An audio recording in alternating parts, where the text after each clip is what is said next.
ভিডিওটা মোছামুছি দিয়ে গ্যাসটা যেমন প্রতিনিয়ত মুছে নিই সেইভাবে শুরু হলো। 4-5টা মুছে নিয়ে রান্নাটা, আজকে ভিডিওটা আমি রান্না না, ভিডিওটা এখান থেকেই শুরু করলাম। শ্রাবণীর নতুন এক ভিডিও নিয়ে আপনাদের সামনে হাজির হয়ে গেল। আপনারা দেখতে থাকুন শ্রাবণী লাইফস্টাইল। আর আমি শুরু করতে থাকি আমার লাইফস্টাইলের প্রথম স্টেপ, যেটা হচ্ছে চা। আজকে ভাবি তো বাড়িতে নেই, ওখানে আছে, সেহেতু বাচ্চুরের আমার 2 কাপ চা চাপিয়ে নেবো। বাচ্চু অবশ্যই অফিস যাবে। এখন আজকে বাজছে স্যাটারডে, ঘড়িতে বাজছে সকাল 8:30। 8:10 উঠে একেবারে ফ্রেশ ট্রেশ হয়ে নিই, মুখ হাত ধুয়ে নিই, সোজা রান্নাঘরে চলে এসেছি। যেমন প্রতিনিয়ত গ্যাস ফ্যাস মুছে নিই, মুছে নিয়ে রান্না চাপাই, তেমনই নিত্যদিনের মতনই অভ্যাস আমার। আজকে চাটা বানালাম একটু আদা আর একটু তেজপাতা বা আদার কত যে গুণাগুণ সে তো আপনারা জানেন।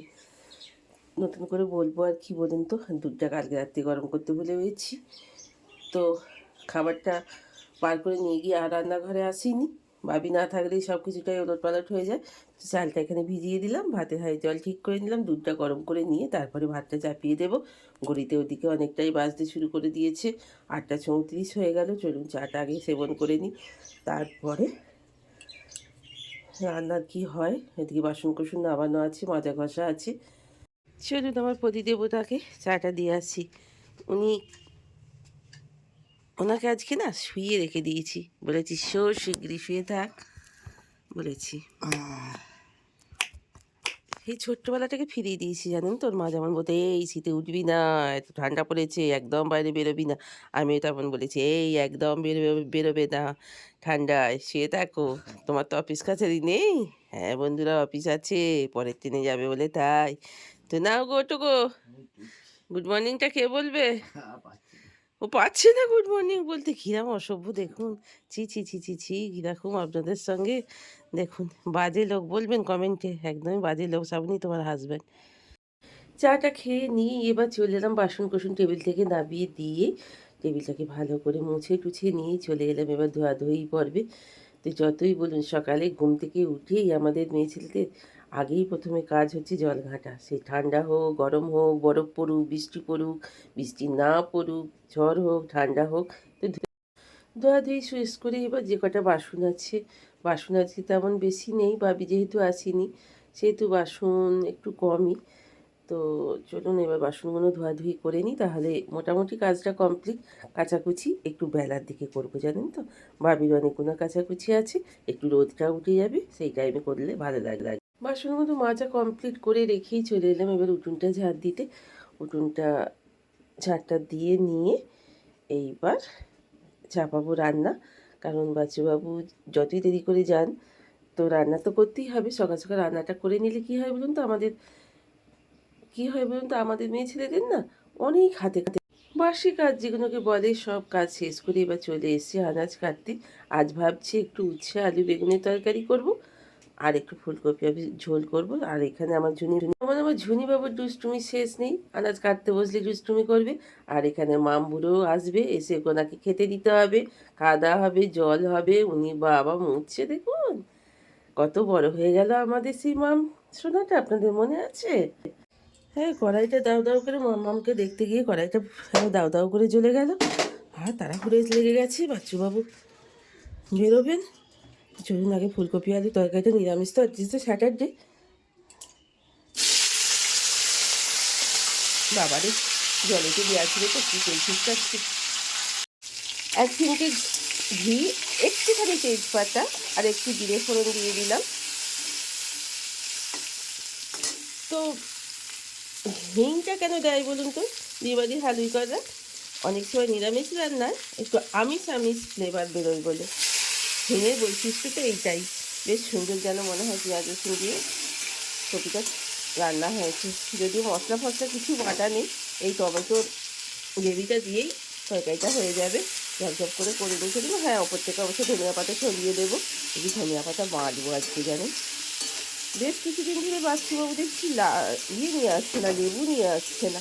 আমার পাতে এক টুকরোও লেবু থাকছে না। তো আর এখানে একটু উচ্ছে আলু বেগুন একটু তরকারি করে নেব। কাঁচা লঙ্কাটা দিয়ে দিই। বাচ্চুবাবু হু হা করতে শুরু করে দেবে, কিন্তু কিছু করার নেই। ভাত এখানে হয়ে গেছে, ঠান্ডাটা গড়িয়ে দিয়েছি। তো চলুন এবার জল দিয়ে ঝরঝর করে নিই। বলছি না, কারেন্ট থাকছে না, দেখেছেন তো, ঘুটঘুট করছে। আর আমার রান্নাঘর প্রচুরই অন্ধকার। তো এখানে আমি তরকারিটা চাপিয়ে দিয়েছি। এবার চলুন ঘর দুয়ারটা পরিষ্কার করে নিই। বাচ্চাবু বেরোনোর আগে ঝাঁটপালাটা তো দিয়ে নিতে হবে, কারণ মানুষ বেরিয়ে গেলে আর ঝাঁটপালা দেওয়া যায় না। তারপরে এই রিচুয়ালগুলো আমি পালন এখনও করে যাচ্ছি। তারপরে হাঁড়ি নামানো যায় না, হাঁড়ি মাজাও যায় না। তো সেগুলো এখনও পর্যন্ত চেষ্টা করি করে যাবার। কিন্তু এখানে আমি গ্যাসের ফ্লেমটা অফ করে দিই, তাহলে তরকারিটা তাড়াতাড়ি হয়ে যাবে। এবার বিছানাটা বাচ্চুবাবু একটু দেখলাম কী সব করছে, দেখি কি করেছে, ঘরে আসার সময় হয়নি। ও জানলা টাল্লা সব খুলে দিয়েছে, বিছানাটা যেটুকু পেরেছে পরিষ্কার করে রেখে দিয়েছে দেখুন। তো চলুন আমি এবার পরিষ্কার করে ঝেড়ে ঝুড়ে নিই। বিছানাটা পরিষ্কার পরিচ্ছন্ন হয়ে গেল। বাচ্চুবাবু এখনও আসেনি, স্নানে যায়নি, ও অনেকটা দেরি করে যাবে বলে, তাই জন্যে এত বেলাতে উঠে সব গোছ গাছ কাজকর্ম করা পসিবল হলো, জানেন তো। বাপরে বাপ, ও কিছু একটু দেরি করে উঠলেই না নিজেরই কষ্ট, জানেন। শুয়ে থাকবেন কি, ভগবান আপনাকে চোর কিনা চোর নাচিয়ে নিয়ে বেড়াবে। এবার বেশ কিছু জামা কাপড় আছে, এগুলো গুছিয়ে নেব। গুছিয়ে নিয়ে এবার ঘরটাতে ঝাঁ দিয়ে নেবো, তরকারিটার দিকে হতে আছে। তো চলুন হাত ছুটতে পারি বলুন। ও এবার হাফ সেঞ্চুরি ছুঁই ছুঁই করছে। আর 2-4 মাস পরেই হাফ সেঞ্চুরি হয়ে যাবে এই বয়সে। পায়ের ওই অবস্থা, হাই প্রেশার, পেটের রোগ, আর্থারাইটিস সব নিয়ে তারপরে এই সংসার একা হাতে আর পেরে উঠি না, জানেন তো। শুধুই পারি কেন বলুন তো, বাবা মার আশীর্বাদ, স্বামীর আশীর্বাদ, সন্তানের ভালোবাসার সর্ব আগে, আপনাদের বড়দের আশীর্বাদ আর ছোটদের ভালোবাসায় চলছি। আপনারা আশীর্বাদ করুন আরও যেন স্বামী সন্তানের সঙ্গে অনেকগুলো বছর কাটাতে পারি। তো চলুন, হাঁপিয়ে গেলাম জানেন তো।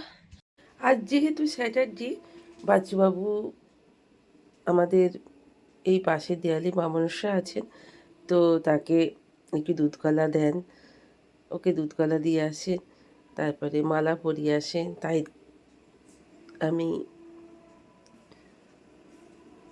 এই কাজটা অবশ্য ওই করে, আমি কখনোই করি না, আমি দিই না, ওই দেয় আগাগোড়ায়। তো ওই দিচ্ছে, মালাও নিয়ে এসছে। কিন্তু দেখুন স্নান টান করে গায়ে একটা কিছু দেয়নি, হি হি করছে। তা সত্ত্বেও সেই এইভাবেই ও সূর্য প্রণাম করবে, ধূপ দেখাবে, মায়ের কাছে ধূপ দেবে। আমাদের কলিযুগের সব থেকে জ্যান্ত দেবতা হচ্ছে আমাদের এই মা মনসা। তা শুনেছি যে এনাকে তুষ্ট করলে আমাদের এই যুগে সব কিছু সুস্থ থাকে, স্বাভাবিক থাকে। তো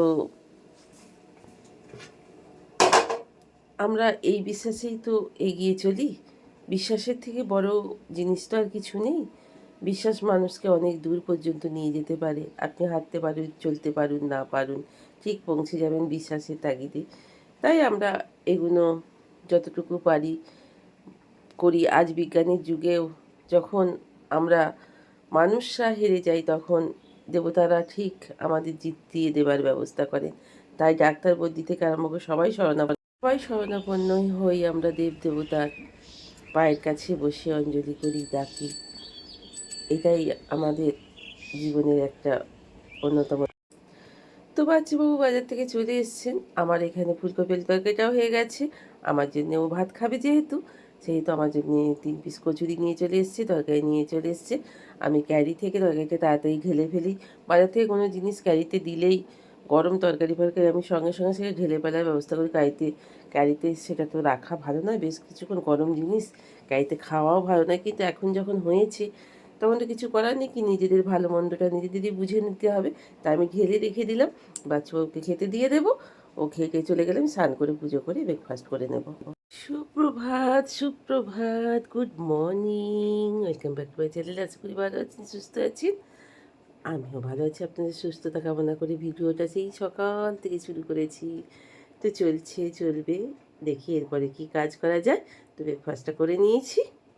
স্নান টান করে আমি যখন এখানে রোদে এসে একটু দাঁড়াই, জনিবাবু রুটিনে দাঁড়িয়ে গেছে, আমার সঙ্গে বেরোবেন, একটু খাওয়া দাওয়া করবেন, তুলসী পাতা ডাল পারবেন খাবেন। একটু রোদে দাঁড়িয়ে নিয়ে বাবির কিছু জামা প্যান্ট ছিল কেচে টেচে নিয়ে একটু ধনিয়া পাতাও মেখে নিলাম। জানেন বললাম না ধনিয়া পাতা বাটবো, একটু ধনিয়া পাতা মেখে নিলাম। ধনিয়া পাতা, উচ্ছে আলুর তরকারি আর ফুলকপি আলুর তরকারি দিয়ে আজকের এই লাঞ্চ।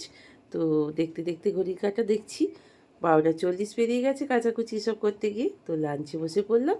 তো লাঞ্চটা করে নিই, আপনারাও সময় মতো করে। তো বাচ্চুবাবু তো সেই কোন সকালে সবজি বাজার করে দিয়ে গেছিলো, ঢালার সময় হয়নি, খাওয়া দাওয়া করে নিয়ে এবার বসে তো পালং শাক, মূলো শাক, বিট, গাজর, যেমন শীতের সবজি হয়, ব্রোকলি, ফুলকপি, বাঁধাকপি, বেগুন, গাজর সব কিছু নিয়ে চলে এসছে। Good evening. সকাল থেকে তো দিনটা ভালোই কাটলো, বাচ্চা আনন্দ করে খাওয়া দাওয়া করে সব সুন্দর হয়ে অফিস গেল। হঠাৎ করেই খানিকক্ষণ আগে খবর এলো যে বাচ্চু খুব অসুস্থ হয়ে পড়েছে। তো ও আসছে, এবার আমি এখান থেকে বেরোচ্ছি, টোটো বলা হয়ে গেছে। তো ওকে নিয়ে একবারে ডাক্তার দেখিয়েই ফিরবো। জানি না কতদূর কী হয়েছে না হয়েছে, কিছুই তো বলছে না কেউ। নিজেকে খুব অপরাধী মনে হচ্ছে এর জন্যে। কালকে রাত্রি নয়, বিকেলে এই টাইমটাতেই কালকে ওর সঙ্গে একটু কথা কাটাকাটি মতো হয়েছিল। তো জানি না সেইটার প্রতিক্রিয়া নাকি। সংসারে থাকতে গেলে তো কড়াই খুন্তি সবেতেই টোকাটুকি লাগে। তো জানি না, ও অবশ্য সেসব কোনো মাইন্ড নেয় না। ও বলে যে আমার আমার দোষ হলে আমার দোষ, ওর দোষ হলে দোষ, এটাই ও খুব ভালো মানুষ, সেইটা ভালোভাবে বিচার করে। তো যাই হোক, নিজেকে খুব অপরাধী মনে হচ্ছে। জানি না কতটা কী হলো না হলো। তো আনন্দ বোধহয় সয় না জানেন আমার জীবনে, বিশ্বাস করুন। কখনো কোনো আনন্দই দেখি যে সুখ আনন্দ কোনো কিছুটাই আমার সয় না, সুখই সয় না। তো ভালো লাগছে না বেশি কথা বলতে, যতক্ষণ না ওকে দেখছি। ট্রেন থেকে নামছে, ওকে নিয়ে ওখান থেকে টোটো করে নিয়ে অফিস একদম। কথাও গন্ডগোল হয়ে যাচ্ছে, ভুল হয়ে যাচ্ছে, একবার ডাক্তার দেখিয়ে নিয়ে বাড়ি ফিরবো। তারপরে আবার আপনাদের সঙ্গে ডাক্তারবাবু কী বলেন না বলেন, কী হয়েছে না হয়েছে আপনাদের সঙ্গে আবার শেয়ার করব। তো চলুন, বেরিয়ে পড়লাম। টোটো আসছে, ফোন করেছিলাম। তো চলুন টোটো উঠে পড়ি। ওই মৈছিগ্রাম ছাড়িয়ে চলে এসছে। তো ডাক্তারবাবু দেখছেন, প্রেশার মাপলেন, বুকে টুকে কল টল দিয়ে দেখছেন কেমন আছে না আছে। তো চলুন, কে দেখুক। দেখা হয়ে গেলে ওষুধ টষুধ কিনে নিয়ে। সুপ্রভাত, আশা করি ভালো আছেন, সুস্থ আছেন, আমিও ভালো আছি। কালকে ভিডিওটা বাচ্চুকে নিয়ে এতটাই ব্যস্ত হয়ে পড়েছিলাম, ডাক্তারখানা থেকে অনেক রাত্রে ফিরে আর ভিডিওটা বন্ধ করতে পারিনি। তো বাচ্চা এখন ভালো আছে, সুস্থ আছে। তো চিন্তার তেমন কোনো কারণ নেই, তবে চিন্তার কোনো কারণ নেই বললে হবে না। যতক্ষণ না ডাক্তারবাবু ইসিজি তারপরে বেশ কয়েকটা রক্তের রিপোর্ট করতে দিয়েছে, সেটা না হচ্ছে ততক্ষণে কি হয়েছে না হয়েছে কিছু বলা যাচ্ছে না। তাই ও এখন মানে উঠে এবার খালি পেটে রক্তটা দেবে, ইসিজি করে আসবে, দেওয়া তারপরে আবার ডাক্তার দেখাতে হবে। ডাক্তারবাবু কী বলেন তারপরের ওপরে আবার ট্রিটমেন্ট শুরু হবে। তো যাই হোক, কালকে ভিডিওটা আমি শেষ করলাম। তো যদি ভালো লেগে থাকে একটা লাইক কমেন্ট করে দেবেন, আর সুস্থ থাকবেন, ভালো থাকবেন। আজকের মতো কালকে ভিডিওটা এখানেই শেষ করলাম।